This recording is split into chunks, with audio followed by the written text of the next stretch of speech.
যে বজ্রবিদ্যুৎ সহ যে বৃষ্টি হচ্ছে সেই বৃষ্টির মাঝেই কিন্তু আর্দ্রতাজনিত অস্বস্তিও থাকবে।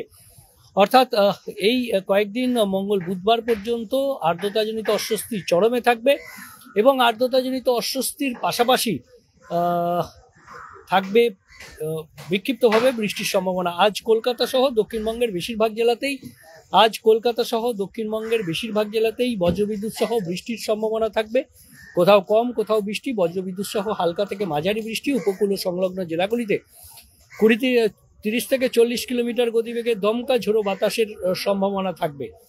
পাশাপাশি জানিয়ে রাখি যে এই পরিস্থিতিতে অর্থাৎ আজ যেরকমভাবে বিক্ষিপ্তভাবে বৃষ্টির সম্ভাবনা সব জেলাতে রয়েছে, আগামীকাল সেই সম্ভাবনাও থাকবে। তবে বেশিরভাগ সম্ভাবনা আগামীকাল বজ্রবিদ্যুৎ সহ বৃষ্টির বেশি সম্ভাবনা থাকবে পশ্চিমের জেলাগুলিতে, মূলত ঝাড়গ্রাম, পশ্চিম বর্ধমান, বাঁকুড়া, পুরুলিয়া এবং পশ্চিম মেদিনীপুর, পূর্ব মেদিনীপুরের কিছু অংশে, অর্থাৎ এবং মুর্শিদাবাদ, বীরভূম, এই জেলাগুলিতে বজ্রবিদ্যুৎ সহ বৃষ্টির সম্ভাবনা বেশি থাকবে। তবে কলকাতা সহ অন্যান্য জেলায় যে বৃষ্টি একেবারেই হবে না এমন নয়, কারণ সারাদিনে বজ্রগর্ভ মেঘ তৈরি হয়ে হালকা বৃষ্টি, বিক্ষিপ্তভাবে বৃষ্টি এটা সব জেলাতেই হতে পারে।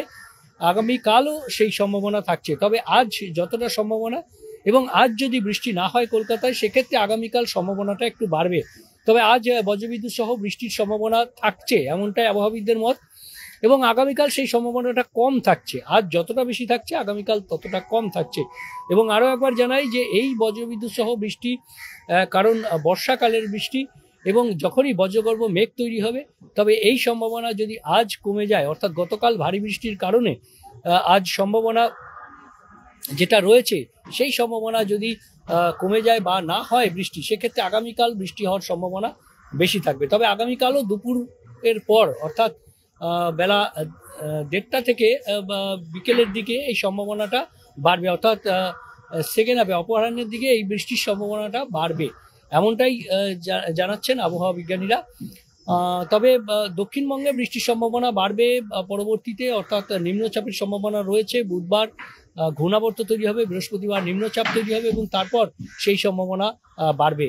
সে প্রসঙ্গে অবশ্যই পরে আসবো, বিস্তারিত জানাবো কোন কোন জেলায় ভারী বৃষ্টি হতে পারে, সেই আপডেট আপনাদের পরে জানাবো। তবে আজ এবং আগামীকাল উত্তরবঙ্গে কিন্তু ভারী থেকে অতি ভারী বৃষ্টির সতর্কতা রয়েছে। আজ সব থেকে বেশি, অর্থাৎ দার্জিলিং, কালিম্পং, আলিপুরদুয়ার, কোচবিহার, জলপাইগুড়ি, এই যে 5 জেলা, সেই 5 জেলাতেই ভারী থেকে অতি ভারী বৃষ্টি, অর্থাৎ কোথাও কোথাও বিক্ষিপ্তভাবে 200 মিলিমিটার পর্যন্ত বৃষ্টির সম্ভাবনা থাকছে। এবং দক্ষিণ দিনাজপুর, উত্তর দিনাজপুর, এই 2 জেলাতেও ভারী বৃষ্টির সম্ভাবনা থাকবে। এবং অন্যদিকে আগামীকালকেও বিক্ষিপ্তভাবে ভারী বৃষ্টির সম্ভাবনা থাকবে উত্তরবঙ্গের জেলাগুলিতে। উপরের দিকের 5 জেলায় সম্ভাবনা কিছুটা বেশি, তবে নিচের দিকের জেলাগুলিতেও বজ্রবিদ্যুৎ সহ বৃষ্টি থাকবে। অর্থাৎ উত্তরবঙ্গের সব জেলাতেই বজ্রবিদ্যুৎ সহ হালকা থেকে মাঝারি বৃষ্টি যেমন থাকবে, তেমনি ভারী বৃষ্টি থেকে অতি ভারী বৃষ্টিরও সতর্কতা থাকছে উত্তরবঙ্গের ক্ষেত্রে। দক্ষিণবঙ্গের ক্ষেত্রে আজ এবং আগামীকাল, অর্থাৎ আগামী মঙ্গলবার পর্যন্ত যদি ধরি, তাহলেও ভারী বৃষ্টির সম্ভাবনা সেভাবে নেই। তবে আর্দ্রতাজনিত অস্বস্তি, ঘর্মাক্ত পরিবেশ, একটা ফিল লাইক টেম্পারেচার অনেকটা বেশি হবে। আজও যেমন রয়েছে, আগামীকাল আরও একটু বেশি এই অস্বস্তি থাকতে পারে। তবে বৃষ্টির সম্ভাবনা, আজ যদি বিক্ষিপ্তভাবে বৃষ্টি কলকাতায় হয়, আগামীকাল সম্ভাবনা কমবে।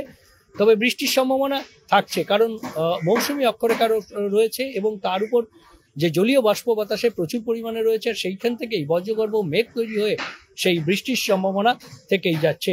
তবে হালকা থেকে মাঝারি বৃষ্টি, অল্প কিছুক্ষণের বৃষ্টি, 2-1 পশলা বৃষ্টি, বেশিরভাগই যে ভারী বৃষ্টি অর্থাৎ একটানা বৃষ্টি, এই ধরনের বৃষ্টির সম্ভাবনা আপাতত মঙ্গলবার পর্যন্ত নেই দক্ষিণবঙ্গের জেলাগুলিতে।